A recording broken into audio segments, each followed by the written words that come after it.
ஃபெஞ்சால் புயல். இந்த ஃபெஞ்சால் புயல் சென்னையை மட்டுமே கான்சன்ட்ரேட் பண்ணி செய்தி ஊடகங்கள் செய்தியை வெளியிட்டிருக்கும் போது இல்லவே இல்லை, இது பல மாவட்டங்களுக்கு பெரிய அளவில் பாதிப்பை ஏற்படுத்தும் அப்படின்னு சொல்கிற தகவல் பல ஊடகங்களும் சொல்ல மறந்தார்கள். கொஞ்சம் ஊடகங்கள் சொன்னாங்க. அதுக்கு தகுந்ததுபடியே இப்போ நீங்கள் பார்த்தீங்கன்னா விழுப்புரமாக இருக்கட்டும், திருவண்ணாமலையாக இருக்கட்டும், இங்கே எல்லாமே பெரிய அளவில், கரூர், இந்த ஏரியா எல்லாமே ரொம்ப பெரிய அளவில் அஃபெக்ட் ஆகிருக்கு. சென்ட்ரல் கவர்மெண்ட் கிட்ட ஸ்டேட் கவர்மெண்ட் 2000 கோடி ரூபாய் கேட்டிருக்காங்க. ஆனால் இதெல்லாம் எதுவுமே கிடையாது. இந்த டிசம்பரில் 31% மழை எக்ஸ்ட்ராவாக இருக்க போகுது அப்படின்னு சொல்லி ஒரு தகவலும் வெளியில் வந்திருக்கு. என்னப்பா, டிசம்பர் தொடங்கின உடனேயே இவ்வளோ பெரிய இழப்புகளா அப்படின்னு பார்த்தா, நம்முடைய அரசாங்கமும் நாமும் பல விஷயங்களுக்காக தயாராக வேண்டும். இதெல்லாம் சும்மா ட்ரைலர் தான். அதை மறுபடியும் இந்த மழை, இயற்கை நமக்கு நினைவு கூறுகிறது. அடுத்ததாக என்ன நடக்குது, எப்படி என்ன விஷயங்கள் அப்படிங்கிறத இங்கே இருக்கக்கூடிய அரசியலுடன் கொஞ்சம் கலந்து பார்க்க போகிறோம். அன்பு தமிழஞ்சங்களுக்கு தமிழ் பொக்கிஷத்தின் வணக்கங்கள்.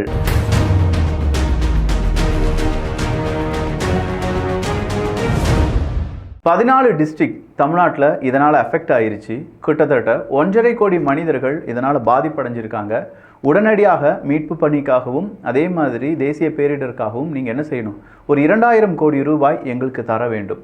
இதுதான் டிஎம்கே அரசாங்கம் பிஜேபி அரசாங்கத்திடம், மத்திய அரசாங்கத்திடம் நம்முடைய மாநில அரசாங்கம் கேட்டிருக்கக்கூடிய ஒரு உதவித்தொகை. இது கிடைக்குமா கிடைக்காதா அப்படிங்கிறது ஒரு பெரிய ஒரு அரசியலாக இருக்கும் பட்சத்தில் இங்கே இருக்கக்கூடிய உண்மைகளை நாம் புரிஞ்சுக்கலாம். சென்னை புயல் அப்படின்னு சொன்னாலே சென்னை சார்ந்து இருக்கக்கூடிய பகுதிகளில் தான் அதிகமாக பாதிப்புகள் இருக்கும் அப்படின்னு சொல்லி நம்ம நம்பிட்டு இருக்கோம். உண்மை அது கிடையாது. அதிகமான கான்சன்ட்ரேஷன் நம்முடைய மீடியாக்கள், அதிகளவு வீடியோ, புகைப்படம், இல்லாட்டி நம்முடைய அரசியல்வாதிகள் அதிகமாக இருப்பது சென்னை. அதனால் சென்னை அப்படிங்கிறத நம்ம அதிகமாக பார்த்துட்டு இருந்தோம். இப்போது தான் புதுசாக விழுப்புரம், கரூர், அந்த பக்கமாக இருக்கக்கூடிய திருவண்ணாமலை, இது எல்லாமே அடி வாங்குறத நம்மளால் பார்க்க முடியுது. இதுவரையிலும் இல்லாத அளவுக்கு திருவண்ணாமலை அந்த தீபம் ஏற்றக்கூடிய அந்த மலை 4 முறை இந்த மாதிரியான நிலச்சரிவு ஏற்பட்டிருக்கிறது அப்படிங்கிற அந்த செய்தியை நம்ம கேள்விப்பட்டிருப்போம். இப்போ நீங்கள் பார்த்துட்டு இருந்திருப்பீங்க. ஆனால் ஒரே ஒரு கேள்வி மட்டும் கேட்டுறவா, ஒரு குழந்தை அவங்க ஆழ்துணை கிணறுல கீழே விழுந்துட்டான் அப்படின்னு சொன்னோடனே 3 தினங்கள் அதை லைவாக போட்டு டெலிகாஸ்ட் பண்ண ஊடகங்கள் இங்கு ஏராளம். அது அவ்வளோ லைவாக பார்க்க வேண்டிய வீடியோவா அப்படின்னு பார்த்தா கிடையாது. பட் ஆனாலுமே நம்முடைய ஊடகங்கள் அதை லைவாக டெலிகாஸ்ட் பண்ணாங்க. அதே நேரத்தில் இன்னைக்கு திருவண்ணாமலையில் 7 பேர் மண்ணுக்கடியில் புதைந்து விட்டார்கள். அவங்கள உயிருடன் மீட்க முடியுமா இல்லையா அப்படிங்கிறது எல்லாமே பெரும் கேள்வியாக இருந்தபோது இப்போது அவர்களுடைய உடல் பாகங்கள் ஒவ்வொன்றாக வெளியில் எடுக்கப்படுது. அந்த சிறுமிகள், பக்கத்து வீட்டில் 2 சிறுமிகள் இருந்தாங்க அப்படின்னு சொல்கிறாங்க. அவருடைய தந்தை வெளியில் நின்று ரொம்ப சோகமாக நின்று பார்க்கக்கூடிய அந்த வீடியோக்கள். இதை லைவாக டெலிகாஸ்ட் பண்ணாங்களா அப்படின்னு பார்த்தா இதை லைவாக டெலிகாஸ்ட்லாம் பண்ணலை. ஏன் பண்ணலை அப்படின்னு கேட்டால் அதுலேயும் ஒரு அரசியல் இருக்குது. அப்போது மனித உயிர்கள், இயற்கை பேரிடர், அதனால் ஏற்படக்கூடிய பாதிப்புகள், அந்த பாதிப்புகளால் என்னென்ன நல்ல பெயர் கெட்ட பெயர், இதெல்லாம் சார்ந்து தான் ஒரு வீடியோ இல்லாட்டி ஒரு செய்தி வெளியில் வருவதும் வெளியில் வராமல் இருப்பதும். அப்போ இந்த மீடியாக்கள் இருந்து இல்லாட்டி இந்த மீடியாக்களை கண்ட்ரோலில் வைத்திருக்கக்கூடிய அரசியல்வாதிகளிடம் இருந்து நாம் எப்படி தப்பிப்பது அப்படின்னு பார்த்தா, நம்முடைய தேவைகளை, நம்முடைய உயிரை, நம்முடைய உடைமையை நாம் தான் பாதுகாத்து கொள்ள வேண்டும். இங்கே ஃபெஞ்சால் அப்படிங்கிற புயல் மட்டும்தான் பெருசாக பாதிப்பை ஏற்படுத்தி விட்டதா அப்படின்னு பார்த்தா, திருவண்ணாமலை, விழுப்புரம், கரூர், இங்கே எல்லாமே இந்த புயல் பெரிய அளவில் பாதிப்பை ஏற்படுத்தியிருக்கு.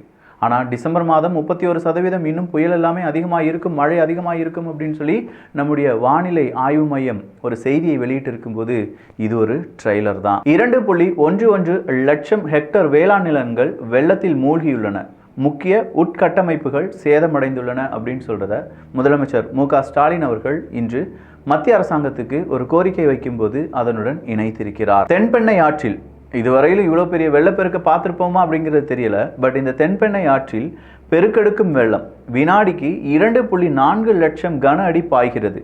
கடலூர், புதுச்சேரி, சென்னை சாலை துண்டிப்பு. புதுச்சேரி கண்டிப்பாக அந்த இடத்துல இந்த ஃபெஞ்சால் புயல் கரையை கடந்த பிறகும் மழை பெய்யும் அப்படின்னு நம்ம பல இடங்களில் சொல்லியிருந்தாங்க. ஏகப்பட்ட ஆய்வுகள் அதை தான் சொல்லியிருந்து, அதே மாதிரி தான் நடந்திருக்கு. அடுத்ததாக மறுபடியும் விழுப்புரத்தை மிரட்டும் மழை அப்படின்னு சொல்கிறாங்க. இந்த விழுப்புரத்தை மிரட்டும் மழை அப்படின்னு சொல்கிறதெல்லாம் ஒரு புறம் இருக்கும்போது, அங்கே இருக்கக்கூடிய பேருந்து நிலையம், அங்கே இருக்கக்கூடிய முக்கியமான அரசு சம்பந்தப்பட்ட இன்ஃப்ராஸ்ட்ரக்சர், இது எல்லாமே வெள்ளத்தால் ரொம்ப பெரிய அளவில் சூழப்பட்டிருக்கிறது. அப்போ இதுக்கெல்லாம் என்ன காரணம்? இந்த ஊருக்கெலாம் மழையே வராது, எவ்வளோ பள்ளத்தில் வேணாலும் கட்டி வச்சுக்கலாம் அப்படிங்கிறதா, இல்லை நம்முடைய அரசியல்வாதிகளுடைய மெத்தன போக்கா, அரசு அதிகாரிகள் அதெல்லாம் சரியாக கவனிக்கலையா? இயற்கை ஒவ்வொரு இடமா கட்டம் காட்டி நமக்கு சில விஷயங்களை சொல்லித்தருது. தூத்துக்குடி, திருநெல்வேலி அந்த மாவட்டங்களில் போன முறை பயங்கரமாக மழை பெஞ்சிச்சு. இயற்கை நம்மகிட்ட என்ன சொல்லிச்சு, ஐயா ராசா, நான் சவுத் சைடும் உங்களுக்கு மழையாக வருவேன், பார்த்துக்கோங்க. ஏரி, குளம், குட்டை, வாய்க்கால் ஏதாவது தூர்வாரப்படாமல் இருந்தால் அதெல்லாம் தூர்வாரிடுங்க. ஏன்னா என்னுடைய ஃபோர்ஸுக்கு நீங்கள் ஈடு கொடுக்க மாட்டீங்க அப்படிங்கிற ஒரு பெரிய உண்மையை அந்த வெள்ளம் நமக்கு காண்பித்தது. ஆனால் அதுலேருந்து நம்ம ஏதாவது பாடம் படித்து கொண்டோமா அப்படின்னு பார்த்தா, எத்தனை ஏரிகள் தூர்வாரப்பட்டன, எத்தனை குளங்கள் தூர்வாரப்பட்டன, எத்தனை ஏரியினுடைய பார்டர் ஏரியாஸ் ஸ்ட்ராங் செய்யப்பட்டது அப்படிங்கிறதெல்லாம் $1,000,000 கேள்வி. இந்த பக்கமாக இருக்கக்கூடிய இந்த ஃபெஞ்சால் புயலினுடைய எச்சம் அப்படின்னு சொல்லக்கூடிய இத்தனை நாட்கள் மறுபடியும் விழுப்புரத்தில் எல்லாமே மழை பெய்கிறது அப்படின்னு சொல்லும்போது அங்கேருந்து வரக்கூடிய செய்திகள், நீங்கள்லாம் என்ன சென்னைனா மட்டும்தான் ஓடி ஓடி உதவி செய்வீங்களா, எங்களெல்லாம் பார்த்தா மனுஷங்களா தெரியல அப்படிங்கிற அந்த கேள்வியை நிறைய மனிதர்கள் கேட்க ஆரம்பிச்சிருக்காங்க. நிறைய பேர் சாலையில் இறங்கி போராட ஆரம்பிச்சிருக்காங்க. எங்களுக்கு சாப்பாடு கிடையாது, 4 நாட்கள் ஆகுது எங்களுக்கு சரியாக சாப்பாடு கிடைச்சி, சாப்பாடு போடுங்கப்பா அப்படின்னு சொல்கிறாங்க. அப்போது இங்கே இருக்கக்கூடிய சிக்கல் என்னென்னா, சில ஏரியாக்களில் பெரிய அளவில் மழை வெள்ளம் புகுந்து நிறைய பேருடைய உயிர் உடைமைகள் எல்லாமே பாதிப்படைந்தது அப்படிங்கிற செய்தியை பார்க்கும்போது, மேன்மேடு டிசாஸ்டர் அப்படின்னு சொல்லி செம்பரம்பாக்கம் ஏரி நம்ம எல்லாருக்குமே ஞாபகம் இருக்குது. இரவோடு இரவாக அந்த செம்பரம்பாக்கம் ஏரி திறந்து விடப்பட்டதுனால தான் பெரிய அளவில் உயிரிழப்புகளும் பாதிப்புகளும் ஏற்பட்டது அப்படின்னு சொல்லி அதே மாதிரியான நிகழ்வுகள் இப்போதும் நடந்திருக்கு. நிறைய பேர் அதை ட்வீட் போட்டிருக்காங்க. ஹைவே வரை தண்ணி வந்துருச்சு, திருச்சி சென்னை தேசிய நெடுஞ்சாலையே துண்டிக்கப்பட்டிருக்கு அப்படின்னு சொல்லி ஒரு நபர் அந்த ஒரு வீடியோவை எடுத்து பதிவு பண்ணுறாங்க. அடுத்ததாக மீண்டும் நிலச்சரிவு, குலுங்கும் திருவண்ணாமலை, அண்ணாமலையார் மலையில் 4வது இடத்தில் மீண்டும் நிலச்சரிவு. இன்று சோமவார குளம் மேல் பகுதியில் 2வது நிலச்சரிவு ஏற்பட்ட நிலையில் 3வது மற்றும் 4வது இடத்திலும் நிலச்சரிவு ஏற்பட்டிருக்கிறது. அடுத்ததா மிக முக்கியமான ஒரு அப்டேட்டா நம்ம பார்க்க வேண்டியது, கடலூர் மக்கள் தூங்கிக் கொண்டிருந்த போது இரவு 2 மணிக்கு எந்தவித எச்சரிக்கையும் செய்யாமல் தமிழக அரசு சாத்தனூர் அணையிலிருந்து 1,70,000 கன அடி நீர் திறந்துவிடப்பட்டது தான் இவ்வளவு பெரிய இழப்புக்கு காரணம். உண்மையிலேயே இந்த மாதிரியான ஒரு அரசியல் பழிவாங்கலுக்காக இப்படி ஒரு செய்திகள் சொல்லப்படுகின்றனவா அப்படின்னு பார்த்தா இல்லை. இந்த இடத்துல இருக்கக்கூடிய மிக முக்கியமான நேர்த்தியான ஒரு செய்தி என்னன்னா, நாம் சில விஷயங்களை ப்ரெடிக்ட் பண்ணுறோம். இந்த இடத்துல இந்த மாதிரியான தவறுகள் இல்லாட்டி இந்த மாதிரி இயற்கை பேரிடர் நடக்க வாய்ப்புகள் இருக்குது அப்படிங்கிறது. அதற்கு தகுந்த மாதிரி நம்முடைய அரசு அதிகாரிகள் அவங்களுடைய சிஸ்டத்தை சரி பண்ணியிருக்காங்களா அப்படிங்கிறது தான். ஆனால் அந்த சிஸ்டத்தை சரி பண்ணுறதை விட்டுட்டு நாம் எல்லாருமே எங்கே கான்சன்ட்ரேட் பண்ணியிருந்தோம்னா, சென்னையை மட்டுமே கான்சன்ட்ரேட் பண்ணியிருந்தோம். சென்னையில் பெரிய ஒரு பிரச்சனை அப்படிங்கிறத விட சின்னதாக ஒரு பிரச்சனைனாலும் அது பெருசாக பேசப்பட்டது. இன்றைக்கி திருவண்ணாமலை, கடலூர் இந்த இடம்லாம் இப்படி ரொம்ப பெரிய அளவில் தண்ணீரில் மூழ்கி இருக்கும்போது அது பெரும் பிரச்சனை தான். அங்கே இருக்கக்கூடிய மக்கள் இதற்கு யூஸ்டு ஆனவங்க கிடையாது, இதற்கு முன்ன பின்ன அவங்க பார்த்ததும் கூட கிடையாது. சென்னை மக்களாவது அவங்களுக்கு ஏதாவது தெரியும், அவங்க இதுக்கு முன்னாடி எக்ஸ்பீரியன்ஸ்டானவங்க, அவங்க மழை வந்தால் வெள்ளம் வந்தால் என்ன செய்ய வேண்டும் அப்படிங்கிறதுலாம் தெரியும். ஆனால் இந்த பக்கம் இருக்கக்கூடிய மக்கள், இந்த பக்கம் நிறைய விவசாய நிலங்கள் இருக்கே, அவங்களுடைய எதிர்காலம் என்னவா இருக்கும் அப்படிங்கிறது எல்லாமே ஒரு கேள்விதான். அப்படின்னா நம்முடைய அரசாங்கம் இல்லை நம்முடைய அரசியல்வாதிகள், அரசு அதிகாரிகள் எவ்வளவு துரிதமாக செயல்பட்டிருக்க வேண்டும், அவ்வளவு துரிதமாக செயல்பட்டிருக்காங்களா அப்படிங்கிற ஒரு கேள்வி. இந்த நேரத்தில் அரசியல் பேசுகிறது எனக்கும் அவ்வளோ பெரிய இன்ட்ரெஸ்ட்லாம் கிடையாது. பட் இதே மாதிரியான சூழ்நிலை இனிமேல் டிசம்பர் முழுவதும் இருக்க போகுது அப்படிங்கிறத நான் இப்போவே சொல்லிடுறேன். இதுதான் நம்ம பல வருஷமாக சொல்லிட்டு இருக்கோமே, நவம்பர் டிசம்பர் வந்தாலே தமிழ்நாடு கொஞ்சம் கவனமாக இருந்துக்கோங்க அப்படின்னு சொல்லி. இத்தனை விதமான அப்டேட் கிடைச்சும் புதுச்சேரி சைடில் காரைக்கால் பகுதியில் வந்துடும் அப்படின்னு சொன்ன பிறகும், இல்லை கோயம்புத்தூர் சைடில் நல்ல மழை வரும் அப்படின்னு சொன்ன பிறகும் நம்முடைய அரசு அதிகாரிகள் சரியாக வேலையை செஞ்சுருக்காங்களா அப்படிங்கிறது மட்டும்தான் இங்கே கேள்வி. செஞ்சுருக்காங்க இல்லை, தப்பு செஞ்சுருக்காங்க இல்லை அப்படிங்கிறது இங்கே ஆர்கியூமெண்ட்டாக இல்லை. பட் மனசாட்சிக்கு விரோதம் இல்லாமல் அவங்க அவங்களுடைய வேலையை செஞ்சுருக்காங்களா? அப்படி செஞ்சுருந்தாங்கன்னா இவ்வளோ பெரிய இழப்புகளோ இல்லாட்டி அடுத்தடுத்த விஷயங்களில் மக்கள் பாதுகாக்கக்கூடிய அந்த நிலைமையிலிருந்து இன்னும் கொஞ்சம் இம்ப்ரூவ்மெண்ட்டோ வந்திருக்க வாய்ப்புகள் இருக்கா? அவ்வளோதான். இன்னைக்கு எல்லா அரசியல் கட்சி தலைவர்களும் ஒவ்வொரு இடத்துல வந்து அவங்களுடைய வேலைகளை செஞ்சுட்டு இருக்கும்போது ஃபோன் வழியாக வீடியோ கால் பண்ணுறாரு, வீடியோ காலில் நாங்கள் பேசிகிட்டு இருக்கோம் அப்படிங்கிற தகவல் எல்லாமே வெளியாகுது. ஒவ்வொரு இடத்துலையுமே இங்கே அரசியல் அப்படிங்கிறது யார் ஃபஸ்ட் வந்து உதவி பண்ணுறாங்க, யார் அடுத்ததாக வந்து உதவி செய்யலை அப்படிங்கிறத பொறுத்து தான் இருக்கே தவிர, நீங்கள் ஆட்சி செய்த இந்த மண்ணை எப்படி கெடுத்து வச்சுருக்கீங்க. இங்கே எல்லா கட்சிகளும் நாம் சொல்கிறோம், ஆளும் கட்சி எதிர்கட்சி யாருமே இங்கே பாரபட்சம்லாம் பார்க்கவில்லை.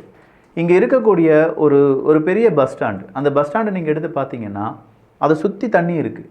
அப்போ அதனுடைய அந்த இன்ஃப்ராஸ்ட்ரக்சர் அதை செஞ்சிருக்கும் போது அதனுடைய என்ஜினியரிங் எவ்வளோ ஃபால்ட்டாக இருந்திருக்கு.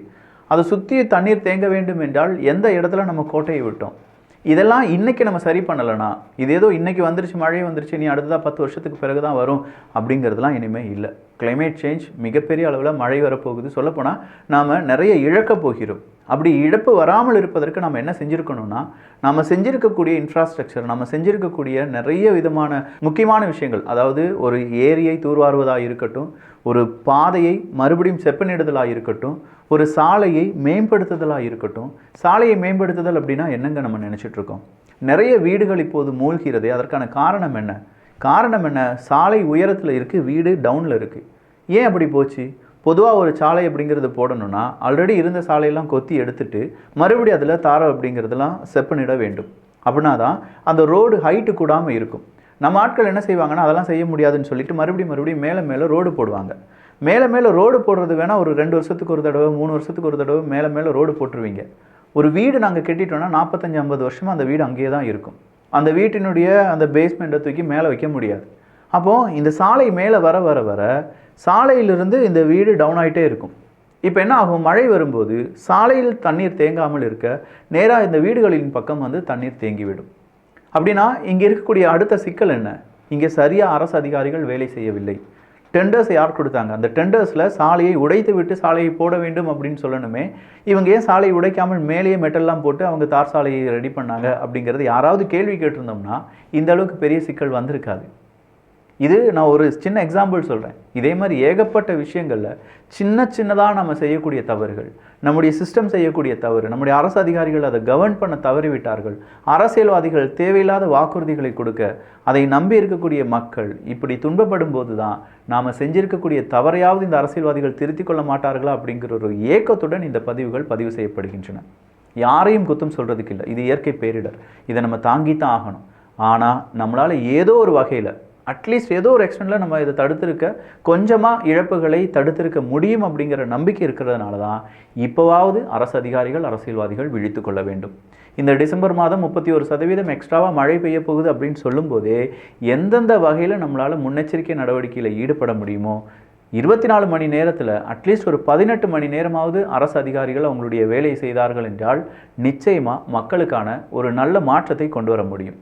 என்னப்பா அரசு அதிகாரிகளை நீ 8 மணி நேரத்துக்கு மேலே வேலை செய்ய வைக்கிறிய அப்படின்னு கேட்டால், எங்கள் இம்பார்ட்டண்ட்டான நேரத்தில் தான் 10, 12, 18 மணி நேரம் வேலை செய்ய சொல்கிறோமே தவிர என்றைக்குமே கிடையாது. இப்போ காவல்துறை அதிகாரிகள் எடுத்துக்கோங்க, இயற்கை பேரிடர் சீற்றத்தை தேசிய பேரிடர் குழு எடுத்துக்கோங்க, அவங்களாம் டே நைட்டாக உட்காந்து வேலை பார்த்துட்டு இருக்காங்க. ஆனால் இந்த பாலம் போட்டவங்க, சாலைக்கு ஓகே பண்ணவங்க, அதை வந்து சரி பார்த்தவங்க, நிலத்தை அளந்தவர்கள், ஒரு நிலத்துக்கு பட்டா போட்டு கொடுத்தவங்க, அந்த பட்டா உண்மையிலேயே ஏரியில் தான் இருக்குது அப்படிங்கிறதுலாம் தெரியாமல் எத்தனையோ குற்றங்கள் நடக்குது பார்த்தீங்களா? அவங்களாம் 8 மணி நேரம் 10 மணி நேரம் தான் வேலை பார்ப்பாங்க.